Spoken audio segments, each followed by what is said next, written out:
between the Democratic incumbent, Senator Barbara Boxer, and her Republican challenger, Carly Fiorina. Good evening. I'm Randy Shandobil, the political editor for KTVU Television. Before welcoming the candidates, let me introduce you to the journalist who will be asking tonight's questions.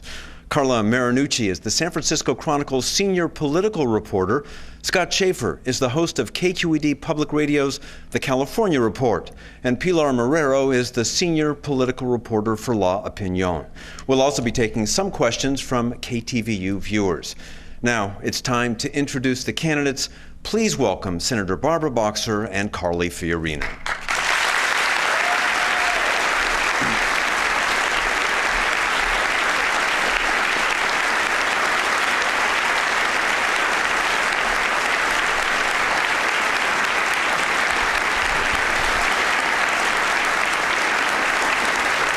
Thank you both for joining us. Democrat Barbara Boxer is a three-term United States Senator. She's served in the Senate since 1993. Before that, she served in the House of Representatives for 10 years. Republican Carly Fiorina is running for elected office for the first time. Her background is in business. Fiorina served for 6 years as the Chief Executive Officer of Hewlett-Packard. Thank you both for joining us tonight. So let's get started.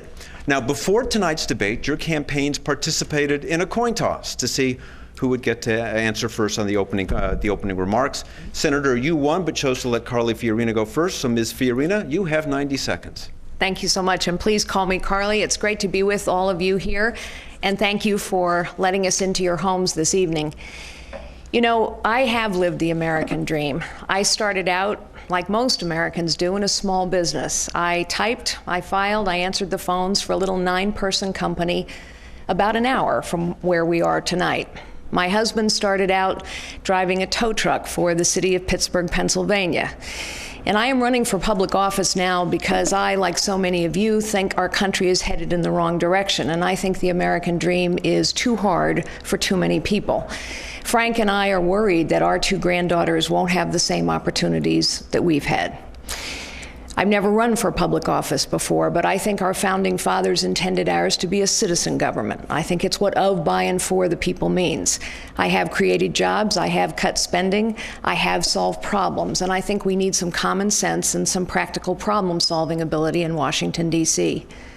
Barbara Boxer has been in Washington, D.C. for 28 long years, and though she may say many things tonight, her track record, her long track record in Washington, D.C. is consistent and clear, and the results of her policies are devastating for this state.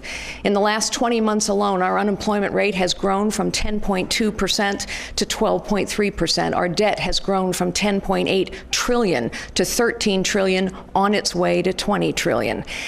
Barbara Boxer may say she is fighting for Californians, but the truth is she is fighting hardest for another 6 years in Washington, D.C. Thank you. Senator Boxer, you get 90 seconds now. Thank you very much, everybody. It's wonderful to be here. Thanks to the sponsors.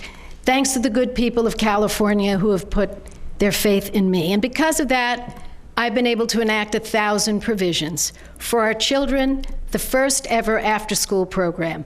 For our veterans, the first ever comprehensive casualty care center in California for our wounded warriors. We've doubled the transportation funding. That means thousands of jobs, and jobs are my focus. That's why I'm working to make California the hub of the new clean energy economy. That's why I'm working to make sure small business gets access to credit.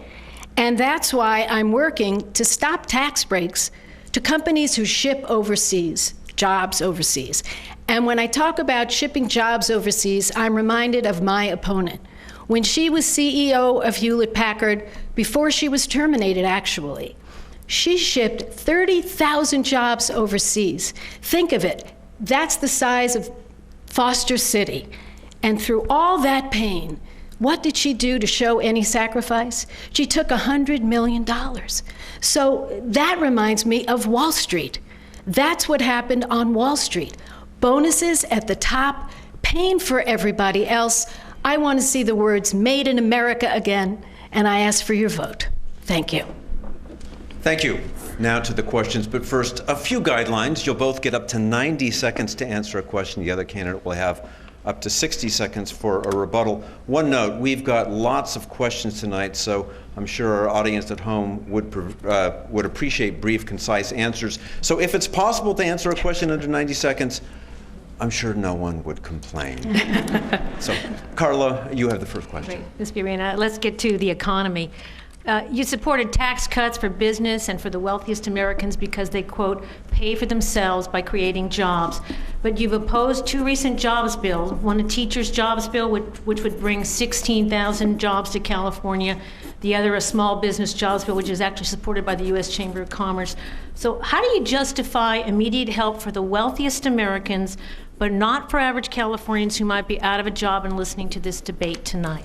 Well, I think first we need to start by describing what the 2001-2003 tax cuts really were, tax cuts that are going to expire in January.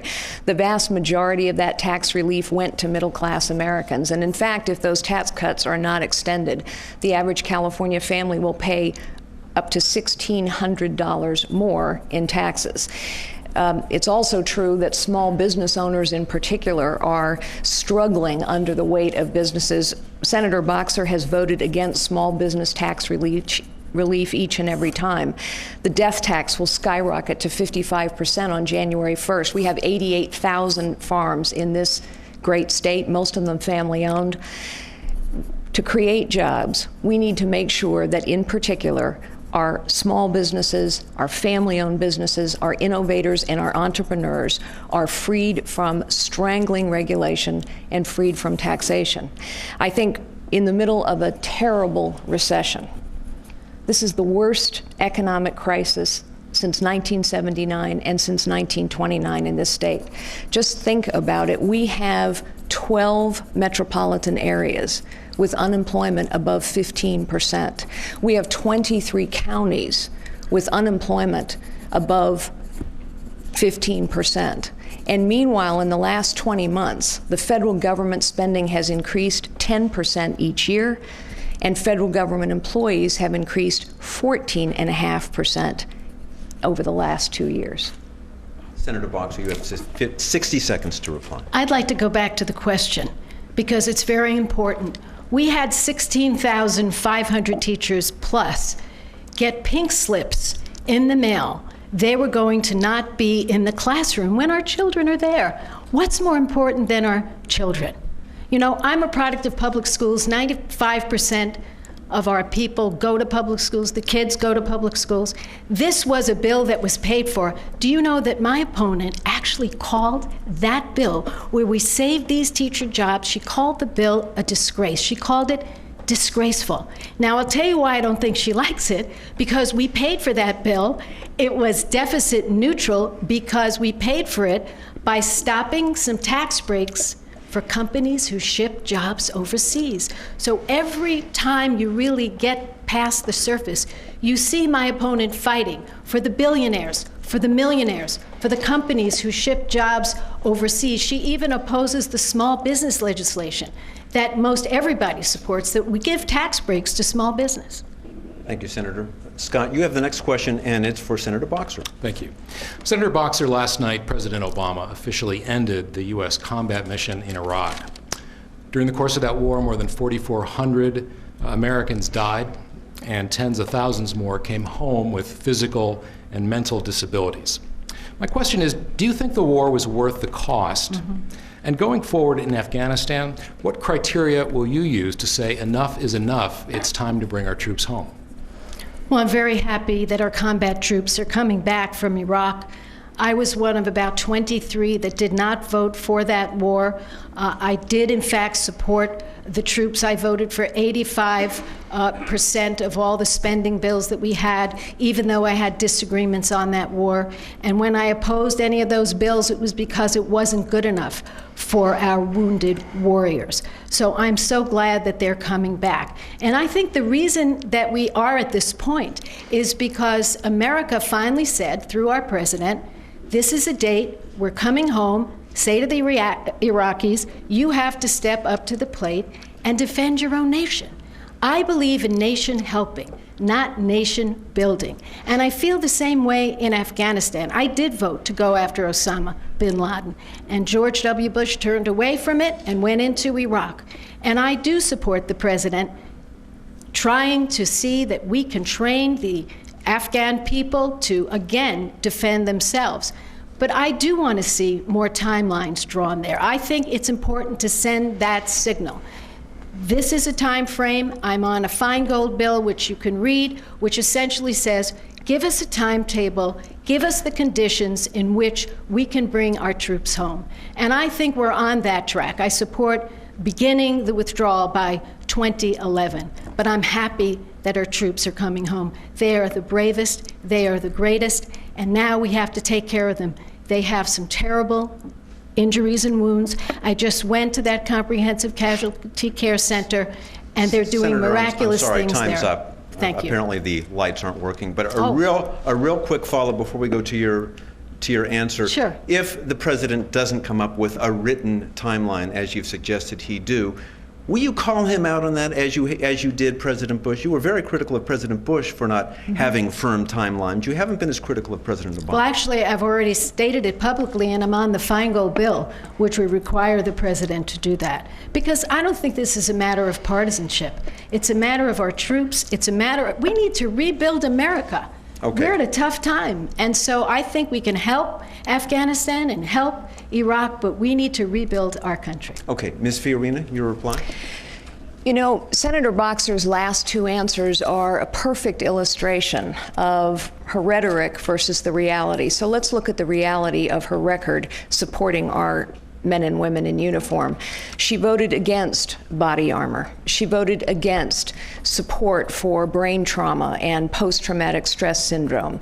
She voted against extended family leave for their families.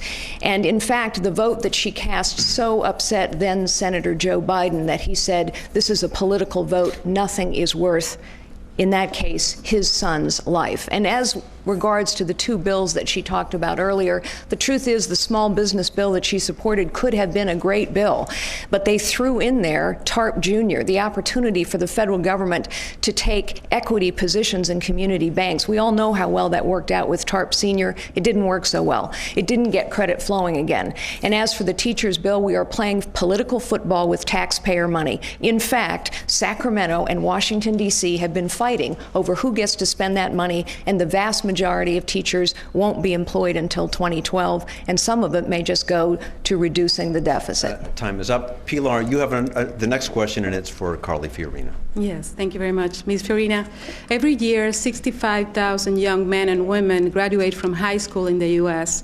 and have a hard time furthering their education or even finding a job because they were brought here illegally when they were children. They are undocumented through no fault of their own. Will you have them continue to live in this limbo?